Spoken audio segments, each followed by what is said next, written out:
DJ Jibu Bihari DJ Jibu Bihari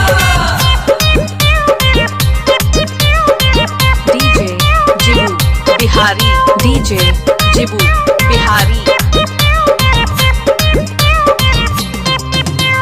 घर से नहीं बाहर निकल है अकेले के छौड़ी होलिया में। तोर बाप के राज है के देखते फाटा उठा के ले जाई तो के छौड़ी कोलिया में।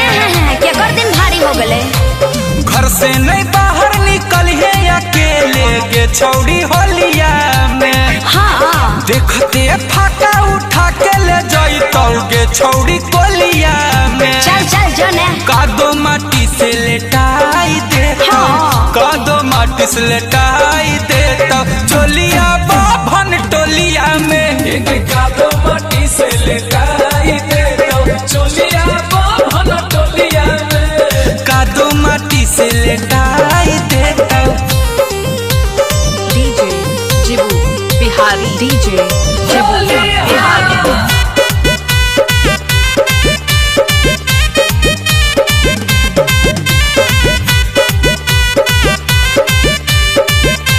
DJ Jibu Bihari। आहिर बाबू साहेब बाभन बसती तीनों है बदनाम सब पता है। केकरो से नहीं डरो है आगे अच्छा? की होता अंजाम गे की रे आहिर बाबू साहेब बाभन बसती हाँ। तीनों है बदनाम गे तो की करिए? केकरो से नहीं डरो है आगे की होता अंजाम गे। हाँ रे चाहे कतो कर्मी माना ये जान हाँ। चलता नहीं कोनो बहाना ये जान। अच्छा। चाहे कतो कर्मी माना ये जान चलता नहीं कोनो बहाना ये जान। सब डाल देता रंग तोरे चोलिया में हाँ। चोलिया में चोलिया में। कादो माटी से लेटाई देता कादो माटी से लेटाई देता चोलिया यादव टोलिया में। कादो माटी से लेटाई देता चोलिया यादव टोलिया में। कादो माटी से लेटाई देता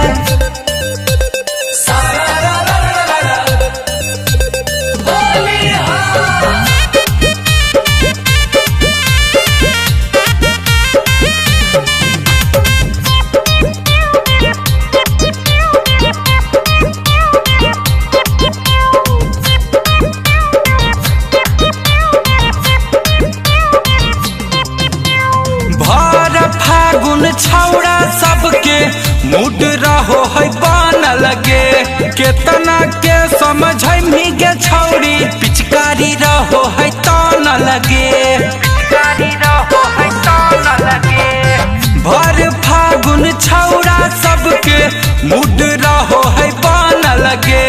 केतना के समझ गे छौड़ी पिचकारी रहो है तान लगे। तो छोरा सब की करते रे छोड़ा सब छूतोगे पारा पारी हाँ। डाले खातिर करतो मारा मारी हाँ। छोड़ा सब छूतोगे पारा पारी अच्छा? डाले खातिर करतो मारा मारी। गुंजना मन फसाई तो मिठ बोलिया में बोलिया में